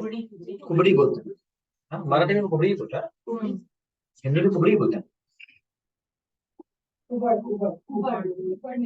तो जिस व्यक्ति का कुबड़ है उसको क्या बोलते हैं? सेम ही है, तो कुबड़ी थी। तो वो क्या करती थी कि वो अलग अलग प्रकार के सेंट और चंदन बनाती थी कंस के लिए। तो वो जा रही थी तो कृष्ण ने बोला कि यहाँ पे आओ, मुझे सेंट और चंदन दे दो। अब सोचो, अगर कोई और होता तो सोचता यार अगर मैं सेंट और चंदन दे दूं और कंस को पता चल जाए तो मेरा तो वो गेम बजा डालेगा आज की भाषा में। तो उसने ये कुछ सोचा नहीं, उसने बोला कि नहीं मैं कृष्ण के लिए दे दूंगा, और उसने कृष्ण को दे दिया, है ना। तो कृष्ण ने क्या किया, उसको यहाँ पे पकड़ा और एक पैर में ऊपर पैर रखा और उसको सीधा कर दिया। उसके बाद वो मथुरा की सबसे सुंदर व्यक्ति बन गई, है ना ऐसे। तो भगवान ने उसकी भी इच्छा पूरी कर दी, और बाद में ऐसा उदाहरण ये आता है कि भगवान उसके घर चले गए और उसकी जो भी इच्छा थी वो पूरी भगवान ने कर दी ऐसे।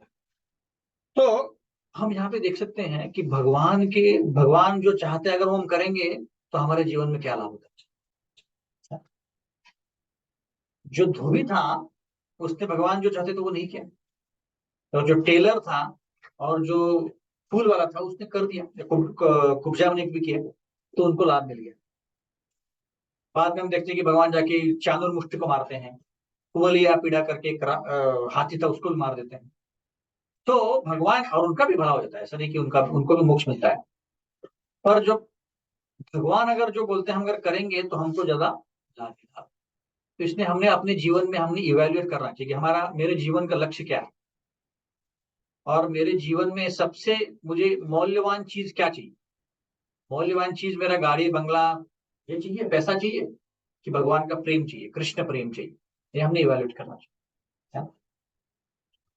ऐसे और एक कथा आती है, क्योंकि कृष्ण प्रेम जो है वो चिंतामणि जैसा है।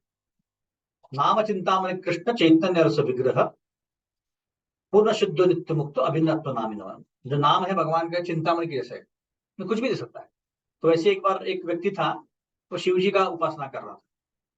तो शिव जी को उपासना करने के बाद शिव जी तो आशुतोष है, हमने देखा पिछली बार। तो खुश हो गए, बोले कि क्या चाहिए। तो उसने बोला कि आपके पास सबसे जो मौल्यवान चीज है वो दे दो। तो शिव जी ने बोला कि मेरे पास जो मौल्यवान चीज है वो तुमको पसंद नहीं आई। बोले क्या है, मैं तुमको बताता हूँ। तुम वृंदावन में जाओ, वहां पे एक गोस्वामी है, सनातन गोस्वामी, उसके पास उसके एक डस्टबिन में सबसे मौल्यवान चीज बैठी, डस्टबिन नहीं बोला, उनके पास एक सबसे मौल्यवान चीज है वो तुम ले लो। फिर चले गए तो ये पेड़ के नीचे बैठे थे। तो इन्होंने बोला कि मुझे शिवजी ने आपके पास भेजा है और आपके पास जो मौल्यवान चीज है वो मांगी है। तो ठीक है, तो उन्होंने कचरे में से कुछ निकाला, पत्थर था, दे दिया, बोला कि ये मौल्यवान चीज है। वो क्या है, तो चिंतामणि है, तुम्हारी जो भी इच्छा है वो पूरी हो जाएगी। तो बोले तुमको कोई सोना बनाना है, चांदी बनाना है, जो भी है सब कुछ बन जाएगा इससे। तो बहुत खुश हो गया वो, और अपनी पत्नी के पास भागा भागा जा रहा था। जाते जाते वो सोच रहा था कि इतनी अगर मौल्यवान चीज है तो इन्होंने कचरे में क्यों रखी थी। तो घर में पहुंच गया और उसने ट्राई किया, ऐसे लैपटॉप को लगाया, लैपटॉप नहीं तो उसके पास तो लगाया तो सोने का बन गया वो, बाप रे। तो सोचा बट इसके उसके ऊपर भी कुछ मौल्यवान हो सकते हैं, क्योंकि ये तो कचरे में रखा था। तो वापिस गया, बोला कि गोस्वामी जी आपने मेरे साथ धोखा दिया है। बोला क्यों, क्या हो। तो आपने सबसे मौल्यवान चीज मुझे नहीं दी है, क्योंकि आपने ये कचरे में रखा था। तो सही बोल रहे हो तुम, मेरे पास इससे भी मौल्यवान चीज है, पर तुमको अगर वो पाना है तो इसको तुमको नदी में बहाना पड़ेगा। उसने बोला कि उसको विश्वास था कि गोस्वामी जब चीटिंग नहीं करेंगे, तो उसने क्या किया, नदी में फेंक दिया। बोला कि अभी बताओ आपके पास क्या है मौल्यवान चीज। हरे कृष्णा कृष्ण कृष्ण हरे हरे, हरे राम राम। ऐसा बोलो। स्वामी जी, गोस्वामी, मजाक तो नहीं करो, आज ये 1 अप्रैल नहीं है, क्यों मजाक कर रहे हो? ये थोड़ी मौल्यवान चीज है, क्या कर रहे हो? मैंने तो वो चिंतामणि भी फेंक दिया, हार्ट अटैक आ जाएगा मुझे अभी। ऐसे बोलो। बोला नहीं, यही चीज सबसे मौल्यवान है, क्योंकि बाकी सब चीज जो टेम्पररी है, इस दुनिया में सब कुछ खत्म हो जाएगा, और भगवान का नाम, नामस्मरण, नाम चिंतामणि, कृष्ण चैतन्य रस विग्रह, ये मैंने बोला, चिंतामणि की जैसे जो भी इच्छा तुम्हारी पूरी हो जाएगी। और जो सबसे मौल्यवान चीज है, क्या मौल्यवान चीज है? कृष्ण प्रेम, वो तुम्हारे हृदय में स्फुरित हो जाएगा।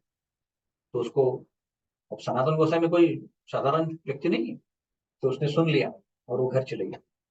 तो इसीलिए हम सोच सकते हैं कि हमारे जीवन में भी ये मौल्यवान चीज हमारे घर में आनी चाहिए, बाकी सारी जो मौल्यवान चीज हमारे घर में वो नहीं है ऐसे। तो हमें चॉइस करना है। हाँ, हमें वो धोबी बनना है कि टेलर बनना है, कि सुदामा ब्राह्मण बनना है, कि कुब्जा बनना है, तो हमारे ऊपर है ना। जैसे माता जी ने बताया, ममता माता जी की, जैसे बारिश सब जगह गिरती है, पर जब वो जमीन पे गिरती है उसमें से कुछ बाहर आता है ना। और पत्थर पे गिरती है तो कुछ नहीं होता, और समंदर में गिरती है तो भी कुछ नहीं होता है। वैसी भगवान की जो दया है, मर्सी जिसको बोलते हैं, सब जगह है, सब जगह है। पर कौन उसके साथ कैसे बर्ताव करता है, ये हमारे हाथ में। अगर हम उस दया को पकड़ना चाहते हैं, तो भगवान जो भगवत गीता में बोल रहे हैं, यद करोषि यद स्नाशि यद जुहोषि ददाशि यद, क्या बोल रहे हैं? सततम कीर्तयन्तु माम, वो उसको हमको फॉलो करना पड़ेगा। आज ही मैं एक और क्लास में बता रहा था कि 2 प्रकार के हियरिंग होते हैं। हियरिंग मतलब सुनना, 2 प्रकार के होते हैं। एक होता है सहज सुनना। सहज सुनना मतलब क्या? सहजता से सुनना और सहजता से छोड़ देना, उसको बोलते हैं सहज सुनना। और दूसरा सुनना मतलब शरणागति के साथ सुनना। मतलब क्या? जो सुना वो हृदय में जाना चाहिए। हृदय में जाना चाहिए मतलब कुछ चेंज आना चाहिए, है ना। जैसे कई भक्त इस क्लास में आते हैं, सुनते हैं और जपा कर रहे हैं, 16 माला कर रहे हैं, है ना। अब 16 माला कैसे हो रही है आप ही को पता, पर कर रहे हैं कम से कम, है ना, हो रहा है ना। तो ये है चेंज। कई भक्तों ने कंठी माला पहन ली है, कई भक्तों ने अपने गुरु महाराज चुन लिए हैं, है ना। तो बदलाव आ रहा है ना। तो ये बदलाव आना मतलब हम सुन रहे हैं और हृदय में जा रहा है। अगर सहज सुन रहे हैं मतलब क्या? सुन रहे हैं पर कुछ फर्क नहीं पड़ता, प्रभु जी कुछ अच्छे जोक मारते रहते हैं, सुन के हाँ बोलते रहे बस, अच्छा प्रसाद मिलता है, प्रसाद लेके आ जाओ। ये सहज हियरिंग हो गया, है ना। शरणागत हियरिंग मतलब ऐसे सुनना चाहिए कि पता नहीं पहली बार सुन रहा हूं मैं, और ये मेरे जीवन का सबसे, अभी क्योंकि एक क्षण जो है, चैतन्य चाणक्य पंडित बोलते हैं कि जो क्षण गुजर गया वापस नहीं आ सकता। आप कितने करोड़ों रुपए दे दो, क्षण वापस नहीं आएगा। और हमारी मृत्यु कब आने वाले पता नहीं है, कभी भी मृत्यु आ सकती है, कोई गारंटी नहीं है। नेक्स्ट क्षण में जा रहा हूँ घर, एक्सीडेंट होकर मैं मर सकता हूँ, कुछ भी हो सकता है, हार्ट अटैक आ सकता है। तो इसलिए अगर हम अटेंटिवली सुने, अटेंटिवली मतलब क्या, कि जो बोल रहे हैं वो मैं अच्छे से सुनो, और क्लास होने के बाद डायरेक्टली प्रसाद की प्लेट पे जाके करना बैठो, उसके ऊपर मनन करो। क्योंकि सुनना जो होता है उसके 5 लेवल्स होते हैं। पहला मतलब श्रवण करना, एक्चुअली सुनना। दूसरा होता है कि उसके बारे में मनन करना। और तीसरा होता है निधि ध्यासना। निधि ध्यासना मतलब जो मैंने सुना वो मैं से अपने जीवन में कैसे उतारूं। जैसे गाय होती है ना, गाय, आपने देखा है गाय कैसे खाती है? हाँ, उसको क्या बोलते हैं? रवंत बोलते हैं मराठी में, हिंदी में क्या बोलते हैं? जुगाली, जुगाली बोलते हैं ना। उसको इंग्लिश में क्या बोलते हैं? नहीं, डिटर्मिनेशन। रुमिनेशन। हाँ, रुमिनेशन मतलब क्या, उसको पेट से निकालती है और वो उसको चबाती रहती है। तो हम जब क्लास सुनते हैं तो वैसे ही करना चाहिए कि एटलीस्ट कम से कम घर जाते तक या घर सोते तक तो सोचना चाहिए कि आज क्या सुना मैंने, उसको रवंत करना है। ऐसा नहीं कि क्लास हो गया, ही हु खा लिया चले गए, बस हो गया, अच्छा टाइम गया आपने, जो अच्छे से बताया आपको, स्टोरी अच्छी सुनी आज, है। ऐसे नहीं होना चाहिए, हमारे जीवन में बदलाव आना चाहिए, है ना, ऐसे।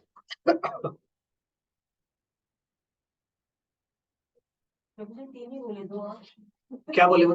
5 बताया ना, 2 मैं भूल गया। कलियुग का प्रोडक्ट हूं मैं।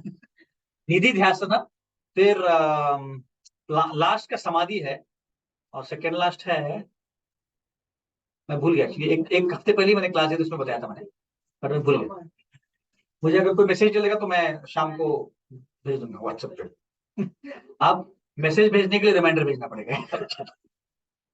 यस बात है। इसमें जैसे एक story के साथ एक lady को भी है ना, महाराज जी ने उसको बोला था कि ऐसा बोल दो अश्वत्थामा मारा गया। तो पहली बार भगवान ने बोला था शायद उनको कि आप जाके ऐसा बोल दो, कि नहीं बोला था, तो बोलते उसकी वजह से उनको शायद वो नरक का वास। क्या वो एक्चुअली उनको सिर्फ इतना हुआ था, दिखा था, या एक्चुअली वो उनके जो बाकी भाई या वो बोलते हैं कि उसमें बहुत ज्यादा कंट्रोवर्सीज होती है, बहुत सारे लोग मेरे साथ ही उस चीज में रिलेट करने लगते हैं कि अरे वो तो कौरव वहां गए, पांडव वहां गए, तो क्या फायदा हुआ। तो एक्चुअली वो मुझे कॉन्टेक्स्ट पूरा पता नहीं है थोड़ा सा। इसका इसमें रिलेशनशिप क्या क्या कुछ स्टोरी सुनना है? स्टोरी नहीं, मतलब वो एक्चुअली में वो बोलते हैं कि उनको टेम्परेरी उस टाइम पे वो दिखा था ऐसा या क्या था। उनको नरक का एक्सपीरियंस मिला, क्षणिक क्षणिक एक्सपीरियंस। जैसे अगर आप मुंबई के झोपड़पट्टी में जाओ उल्लासनगर, तो आपको नरक का एक्सपीरियंस मिल जाएगा, बराबर ना? आप वहां पे जाके आके देखो, आपको पता चलेगा कि नरक क्या होता है। अच्छा ना? आप अभी गए, उसका मतलब ये नहीं कि आप नरक में एक्चुअली गए, बट आपको एक्सपीरियंस मिल गया। ऐसे या हम यहाँ पे जब कीर्तन करते हैं, अच्छा कीर्तन करते हैं, अगर आपका मन यहीं पे है और अच्छे से कीर्तन सुन रहे हैं, तो आपको एक्चुअली आध्यात्मिक आनंद का अनुभव होता है ना? हर एक को होता है, इसलिए तो आप लोग क्लास में आ रहे हो। मैं कुछ इतना अच्छे से बोलता नहीं कि आप लोग मेरे क्लास के लिए आ रहे हो, क्योंकि कीर्तन सुनने में या प्रसाद खाने में तो आता ही होगा आनंद। है ना? पर कीर्तन में तो आनंद आता है। इसका मतलब आपने एक्सपीरियंस कर लिया अध्यात्म। वैसे ही उनको नरक का एक्सपीरियंस मिल गया, एक्चुअली नरक नहीं गए। उनको वहां पे दिखा, अरे यहाँ पे दुर्योधन स्वर्ग में बैठा है और बाकी सब बैठे हैं, है ना? और फिर उनको लगता है कि पांडव सब पुकार रहे हैं उनको, युधिष्ठिर महाराज हम नरक में हैं, ऐसा उनको लगता है, बट वो एक्चुअली जाते हैं, नहीं होता। वो उसी वजह से काफी तो दो कारण बताए गए हैं। एक कारण कि वो कृष्ण का उन्होंने सुना नहीं, ऐसा बोलते हैं, है ना? एक्चुअली वो कभी झूठ नहीं बोलते थे और उनको झूठ बोलने के लिए मजबूर किया, तो कृष्ण का नहीं सुना इसलिए ऐसा हुआ। और दूसरा कारण बोलते हैं कि इतने सारे लोगों को मारा इसीलिए, ऐसे बोलते हैं। ठीक है। तो जब समुद्र मंथन हुआ, तब भी कृष्ण ने भेदभाव किया। क्या किया? कि दोनों को अमृत चाहिए था, बट मिला किसको? सिर्फ देवी देवताओं को, राक्षसों को नहीं मिला। राक्षसों ने बहुत प्रयत्न किया, एक ही राक्षस को मिला। किसको? राहु को। राहु ने पी लिया। ऐसे कुंती महारानी बोलते भागवतम, न वेद कश्चिन भगवर्षि कृतम तमेह मानस्य निर्णाम विडंबनम निजस्य कश्चिदयितो अस्ति करहिचित वेशस्य मतिर्नाम। वो बोल रही है कि भगवान, आपको समझना बहुत मुश्किल है। हाँ, आपके जो आध्यात्मिक कार्य हैं उसका एक स्पेशल ऑब्जेक्टिव होता है। आप कोई कारण के लिए करते हैं, है ना? कभी कभी किसी को आप फेवर करते हो और कभी कभी फेवर नहीं करते, है ना? और आप किसी से द्वेष नहीं करते। हाँ, न वेद कश्चिन भगवत चिकित्सितम तवे मानस्य निर्णाम विडंबनम। विडंबनम मतलब क्या? समझना बहुत मुश्किल है। आप कभी ऐसे करते हो, कभी वैसे करते हो, ऐसे बोलते हो। और लोगों को लगता है कि आप पार्शल हो, ऐसे बोलते हैं। एक्चुअल पार्शल नहीं हो आप, क्योंकि हमने इतने सारे उदाहरण देखे अभी। पर लोगों को ऐसा लगता है कि पार्शल है, मेरे साथ क्यों हुआ भगवान, पता नहीं, ऐसा लगता है लोगों को। जब किसी के साथ बुरा होता है तो क्या बोलता है वो? Why bad things happen with good people, ऐसे बोलता है। अच्छे लोगों के साथ बुरा क्यों होता है? मतलब मैं अच्छा हूं, ऐसे बोलता है। और भगवान को ही दोषी देते हो। और अच्छा होता है तो प्रमोशन मिलता है या गाड़ी मिलती है, बिजनेस फ्लरिश होता है, तो क्या बोलते हैं? मैंने कितने कष्ट किए हैं, आपको पता है मैंने कितने पापड़ बेले हैं, ऐसे बोलते हैं। हाँ? तब जाके मिला ही। तुम्हें क्या लगता है ऐसा थोड़ी मिलता है? भगवान का आशीर्वाद होगा? नहीं नहीं, भगवान का आशीर्वाद ठीक है, ऐसे बोलते हो, है ना? कहने का तात्पर्य क्या है कि कुंती महारानी बोलती है कि पार्शल नहीं है भगवान, बट लोगों को लगता है पार्शल, है ना? ऐसे इसलिए हमारे जीवन में जो भी घटित होता हो उसको हमने एक्सेप्ट कर लेना चाहिए। अब अगर किसी को 3 बेडरूम मिला है, आप बोलोगे नहीं प्रभु जी बंगलो मिल जाता ना, तूफान मार्ग में बंगलो मिलता ना, अगले जन्म में मिलने ही वाला। माता जी बंगला क्या अपार्टमेंट है? माता जी का अपार्टमेंट है, माता जी बोलेंगे प्रभु जी बंगलो चाहिए था। बिलीव मी, जिनके बंगलो है वो भी बोलते रहेंगे कि नहीं 4 ही गाड़ियां हैं, 8 गाड़ियां चाहिए थी, बोलेंगे है? तो और 8 गाड़ियां होने के बावजूद भी बोलेंगे नहीं प्रभु जी BMW चाहिए थी, इलेक्ट्रिक BMW चाहिए, बोलेंगे तो टेस्ला चाहिए थी। टेस्ला सबसे महंगी कार बोलते हैं इलेक्ट्रिक में, है ना? तो जितना भी रहेगा उतना उससे ज्यादा ही हमको लगता है कि हमें चाहिए होता, तो जितना भी मिल जाए उसमें खुश होना चाहिए। आप बोलेंगे प्रभु जी अच्छी पत्नी चाहिए थी, पर माता जी बोलेंगे अच्छा प्रभु जी चाहिए, जो मिला है आपके नसीब के अनुसार बोला है एक्सेप्ट कर लो, ऑप्शन नहीं है और चेंज भी नहीं कर सकते, है ना? इसलिए भगवान जो भी मिलता है हमको एक्सेप्ट कर लेना चाहिए। जैसे हमने पूतना का देखा, अहो बकीयम सनकार कूटम जिघ्घाम अस्यादेपि साध्वी, ऐसे बोला गया है श्लोक। सुखदेव गोस्वामी को ये श्लोक सुनाया गया था। तो उसमें बताया गया कि पूतना जैसे राक्षसी को मार के, पूतना आई थी उनको मारने की, पर उस राक्षसी को उन्होंने क्या दिया, माता का रूप दे दिया। तो भगवान पार्शल है क्या? नहीं है, एक तरह से है भी और नहीं भी।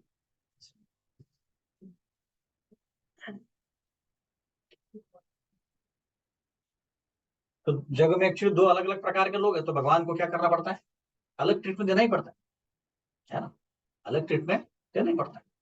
ऐसे अगर पुलिस होता है, पुलिस वाले या कोर्ट होता है, जो क्रिमिनल होता है उसको अलग ट्रीटमेंट मिलता है, जो अच्छा व्यक्ति होता है उसको अलग ट्रीटमेंट मिलता है। पर वो पार्शियलिटी कर रहे हैं जज, जज अगर वहां पे बैठे बोले क्या पार्शियलिटी कर रहे हो आप, किसी को सजा दे रहे हो और किसी को सजा नहीं दे रहे हो, नहीं, वो तो अगर कोई कोई अगर गलत काम करेगा तो उसको सजा मिलने ही वाली है हमारे पात्रता के अनुसार। तो इसलिए भगवान भी समोहम सर्वभूतेषु, सम है पर अलग लेवल पे सम है ना।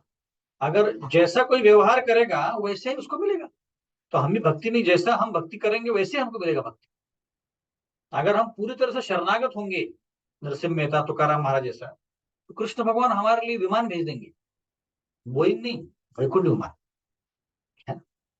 बोइंग विमान से हम भौतिक दुनिया में ही रह सकते, और वैकुंठ से हम वैकुंठ जाएंगे ऐसे। तो इसलिए भगवान इस श्लोक में जो बता रहे हैं, और इसीलिए लोग कंफ्यूज होते हैं, इसलिए 7वें अध्याय में युधिष्ठिर महाराज भी कंफ्यूज हो गए, अरे ऐसे कैसे, शिशुपाल को ब्रह्म ज्योति उसको मोक्ष मिल गया, और इतने सारे योगी देखते हैं उनको जो मोक्ष में नहीं मिलता है, ऐसे कैसे, उनके पात्रता अनुसार ऐसे। तो भगवान जो भी करते हैं हर एक के अच्छाई के लिए करते हैं, अच्छा हो इसीलिए करते हैं, बस हम उसको गलत तरीके से ले सकते हैं।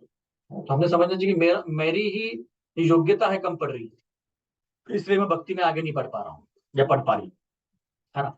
और हमने भक्ति को अपने आगे बढ़ाना चाहिए, ठीक है। तो आज हमने देखा कि कैसे भगवान सबके साथ समय है, बट जैसे हम उनके साथ बर्ताव करेंगे, जितना हम ज्यादा से ज्यादा शरणागत होंगे, उतना भगवान हमको हमारे तरफ ज्यादा बढ़ेंगे।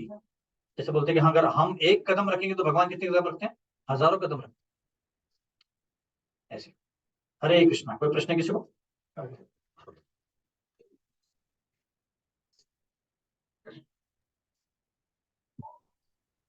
कोई प्रश्न नहीं? हरे कृष्ण प्रभूजी. यस माता जी. मग आता प्रभूजी आपण हे म्हटलं ना अहोबकीयम कालकूटम, त्याचं कॅन्टो नंबर आणि चॅप्टर नंबर सांगा आणि श्लोका नंबर. 10वें स्कंद में आता है, एग्जैक्टली श्लोक मुझे याद नहीं है, मैं आपको ढूंढ के बताता हूँ। अच्छा, थँक्यू सर. 10वें स्कंद में. हरे कृष्ण. हरे कृष्ण. और कोई प्रश्न है किसी को ऑनलाइन?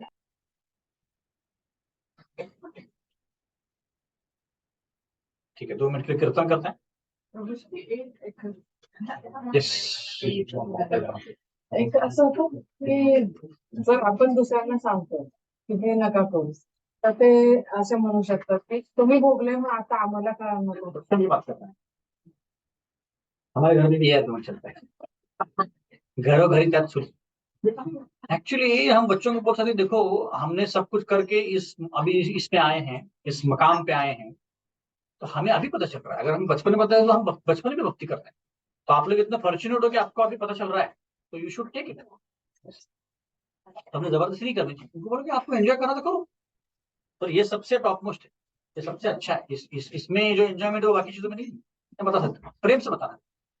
माने तो ठीक है, नहीं माने तो बर्बाद में मान लेंगे। इस वक्त बिल्कुल बेसिक से हमने जब शुरू किया तो हमने आपने बताया था कि हम यहाँ पे अपनी इच्छा से आए। तो भौतिक जगत में इच्छा किसने की थी तब? आत्मा की तो बोलते कि कोई इच्छा है ही नहीं ना। आत्मा तो मतलब सब विचारों से अविकारी है। आत्मा विकार आता नहीं। नहीं, आत्मा तो सब कुछ है। इस भौतिक दुनिया में जो भौतिक इच्छा है वो आत्मा से नहीं आ रही। वहाँ पे वहां पे तो सब कुछ है, आत्मा तो जीवंत है, सब चिदानंद है। तो आत्मा में कोई विकार आता ही नहीं है कभी। आत्मा में ओरिजिनल विकार नहीं आता है। तो क्या हुआ, ये बहुत बड़ा टॉपिक है, फॉल ऑफ द जीवा बोलते हैं, उसमें बहुत कंट्रोवर्सीज है। पर मूल स्वरूप में क्या हुआ, जैसे भगवद गीता में बोला कि इच्छा द्वेष समुत्य है तो मोह है ना बाहर। हमने इच्छा कर ली, क्या इच्छा कर ली, और कृष्ण इतना एंजॉय कर रहा हूँ, मैं एंजॉय नहीं कर रहा हूँ, सब लोग कृष्ण कृष्ण कृष्ण बोल रहे, कोई आनंद आनंद बोल ही नहीं रहा। आत्मा की इच्छा भी वहां पे आध्यात्मिक शरीर है। हाँ, अविकारी मतलब क्या कि आत्मा को कोई भौतिक चीज छू नहीं सकती। जैसे जैसे जल, पानी और तेल है ना, तो मिक्स नहीं होता है। वैसे हमको आत्मा को कोई नैनम चिंदते शस्त्राणी नैनम दहति पावक चैनम क्लेदन्त्यापो न शोषति मारुतो, मैं आत्मा को कोई कुछ नहीं कर सकता है ना। इसका मतलब ये नहीं कि हमने इच्छा प्रकट की, हमने इच्छा प्रकट की। हमने क्या इच्छा प्रकट की, हमें भगवान से अलग रहना, ये इच्छा प्रकट की। और भगवान ने बोला कि अलग से रहना है तो तुम यहाँ पे नहीं रह सकते, तुमको अलग एक घर बनाना पड़ेगा जो भौतिक जगत है। हम यहाँ पे आने के बाद फिर क्या हुआ, कवरिंग आ गया। यहाँ पे रहना है तो आपको वैसे रहना पड़ेगा, जैसे आप अगर अंटार्कटिका जाते हो इस कपड़े में नहीं जा सकते, उसमें आपको थर्मल पहनना पड़ेगा, 3-4 जैकेट पहनने पड़ेंगे, टोपी पहनना पड़ेगा। तो ऐसे तो इस दुनिया में आए तो यहाँ का जो भौतिक दुनिया का जो एलिमेंट्स है, भूमि रापो नल वायु खम मून बुद्धि वचन, वो पहनना पड़ेगा। वो पहन लिया मतलब कि कवरिंग आ गई। आत्मा सिर्फ एनर्जी दे रहा है शरीर को, और हम क्रिया कौन कर रहा है, हमारे सेंसेस कर रहे हैं, हमारे इंद्रिया कर रही है, ये शरीर कर रहा है। और इच्छा कहाँ से मिल रही है, इसको मन से मिल रही है।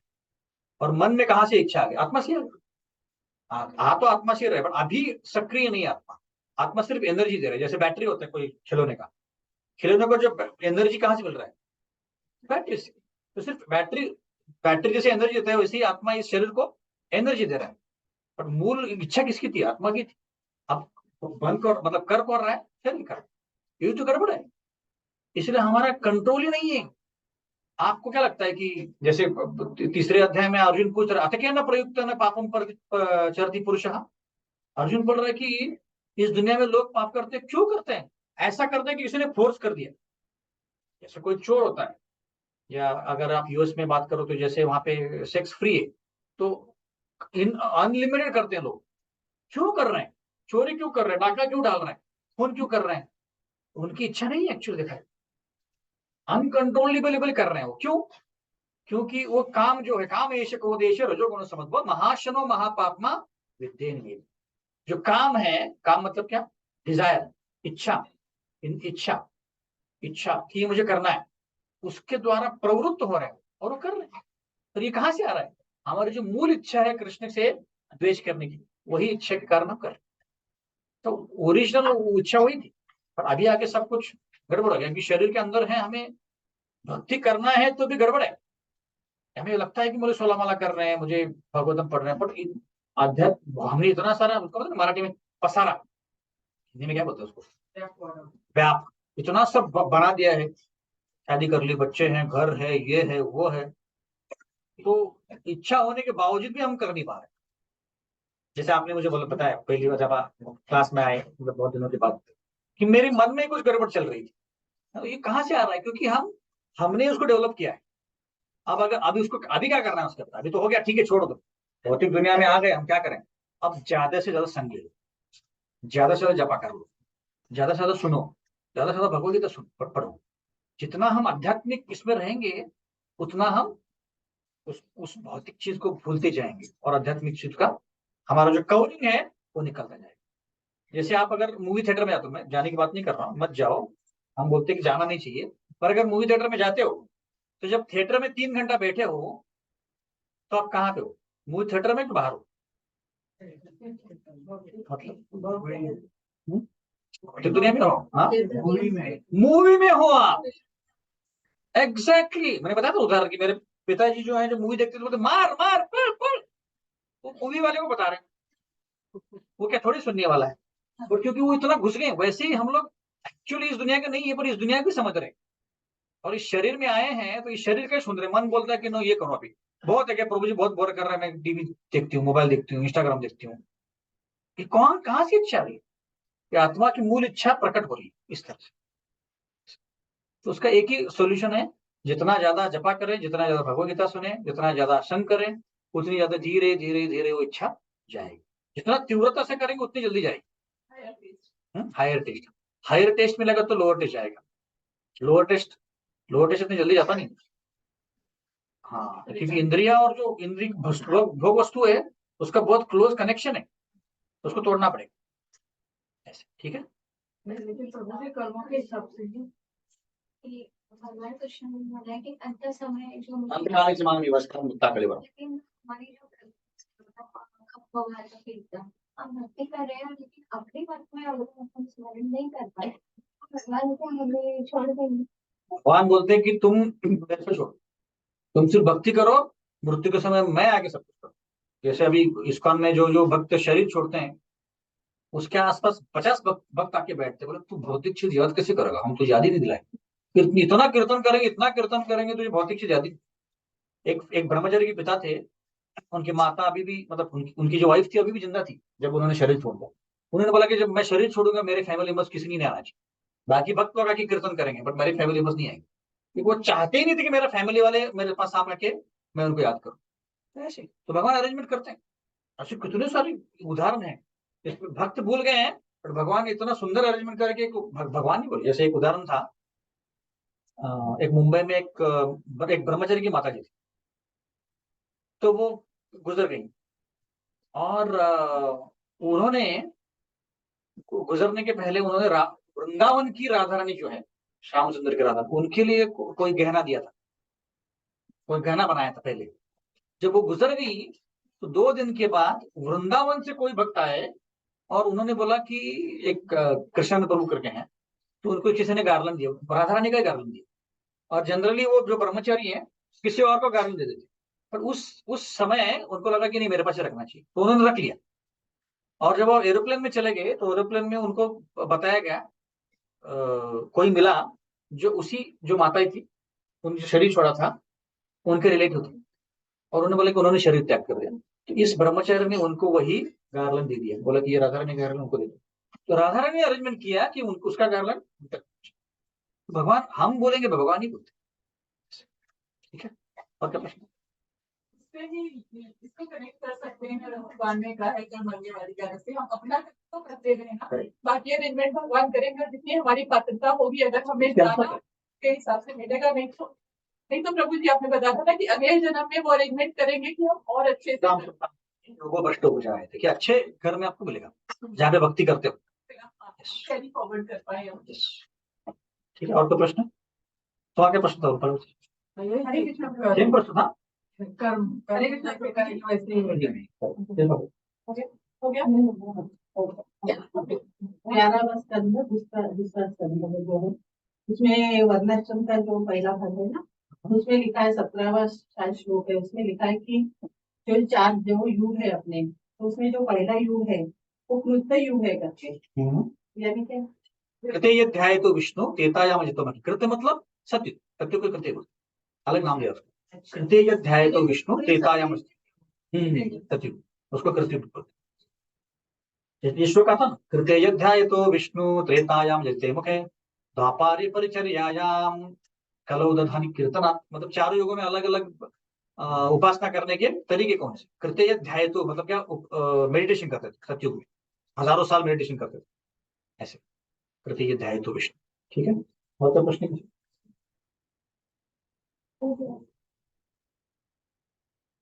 हरे कृष्णा कृष्ण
संकीर्तन की भगवान की श्रीमद् भगवद गीता की। महाप्रसादी कौन बोलेगा? कोई अनाउंसमेंट है?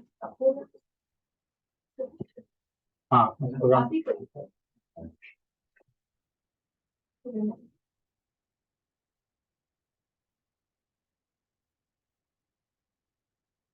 हरे कृष्णा आंगनवाड़ी हम अभी भी